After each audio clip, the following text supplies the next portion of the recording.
avec le drapeau bleu-blanc-rouge République française, je me dis, qu'est-ce que j'ai fait? Qu'est-ce que j'ai encore fait? Dès que je reçois une enveloppe avec ministère de ceci, ministère de cela, je me dis, je dois de l'argent à l'État. Il va falloir que je paye des impôts. Il y a des taxes que je n'ai pas payées. J'ai été flashé à 70 à l'heure dans un village à 50. Je sais pas. J'ai construit un truc et j'ai pas eu l'autorisation. Donc l'État vous fait flipper là quand vous recevez. Mais presque tout le monde. Oui, C'est-à-dire que dès que vous recevez un courrier de l'État français, vous vous dites, qu'est-ce que j'ai encore fait? C'est-à-dire que vous vous dites, tiens, c'est drôle, l'État qui devrait protéger, il est plus là. Moi, je suis donc, on l'a dit, mais fils d'ouvrier agricole et d'une mère femme de ménage.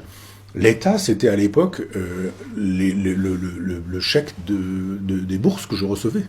Alors moi, j'étais petit, mes parents recevaient pour moi. Je veux dire que quand je suis arrivé à la fac, tous les trimestres, j'avais République française, j'ouvrais et j'avais un chèque. Et ça me permettait, modestement, mais de vivre, de payer ma chambre d'étudiant, de payer mon train, de payer mes livres, et puis de payer ce qui me permettait de manger au restaurant universitaire, etc. Pour moi, l'État, c'était ça. C'était, j'ai pu faire mes études parce que j'étais boursier. Ça suffisait pas, je travaillais aussi à côté, mais ceci dit, je n'ai pas oublié que l'État, ça a été ça pendant que j'étais au collège, puis au lycée, puis après à l'université.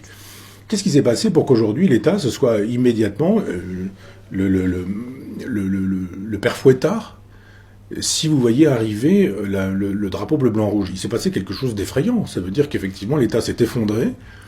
Il a gardé les fonctions régaliennes, c'est-à-dire que si vous avez un problème avec la justice, alors là, c'est pas sûr que la loi puisse être dite en votre faveur ou la justice, c'est pas certain.